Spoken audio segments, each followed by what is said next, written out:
শুষ্ক মৌসুমের শুরু থেকেই পানিশূন্য নীলফামারীর তিস্তা নদী। পানির অভাবে কৃষকদের চাষাবাদে খরচ যেমন বেড়েছে তেমনি কমছে আবাদ।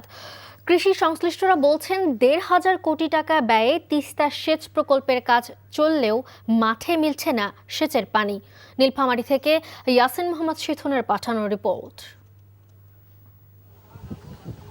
৭৬৬ কিলোমিটার দীর্ঘ প্রধান ও শাখা খাল ছড়িয়ে আছে নীলফামারী, রংপুর, দিনাজপুরের ১২ উপজেলায়। ১৯৯০ সালে এই খাল খনন প্রকল্পের কাজ শুরু করা হয়েছিল উত্তরাঞ্চলের বিস্তীর্ণ কৃষিজমিতে সেচ দিতে। দীর্ঘদিন ধরে এই খালের সংস্কার আর সম্প্রসারণ কাজ চলছে, তবে চাষাবাদের জমিতে খালের মাধ্যমে আজও পৌঁছায়নি তিস্তার পানি। কৃষকরা বলছেন, চাষাবাদের জমিতে পর্যাপ্ত পানি না পাওয়ায় আবাদ কমেছে। যতটুকু চাষাবাদ হয় তার সেচ প্রকল্পেও ব্যয় বেড়েছে কয়েক গুণ, ফলে হতাশায় সাধারণ চাষিরা। খালি প্রতিদিনে খালি মাপযোগ আছে আর কাজ আছে, কিন্তু ক্যালেন্ডার কোনো পানি এসেছে না। কোটি কোটি টাকা খরচ করছে, এখন তো খরচ করি কোনো লাভ নাই, পানি তো নাই।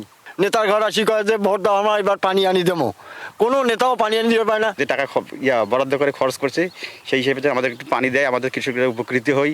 উজানে ভারতের গজলডোবা ব্যারেজ দিয়ে পানি প্রত্যাহারের কারণে বাংলাদেশ অংশে প্রবাহ কমে গেছে, ফলে প্রভাব পড়েছে পুরো সেচ ব্যবস্থায়। অথচ ভিন্ন কথা বলছেন নীলফামারী পানি উন্নয়ন বোর্ডের এই কর্মকর্তা। পানির চাহিদাটা মেনলি আমাদের এই অঞ্চলে আমি বেশি দেখতে পাই।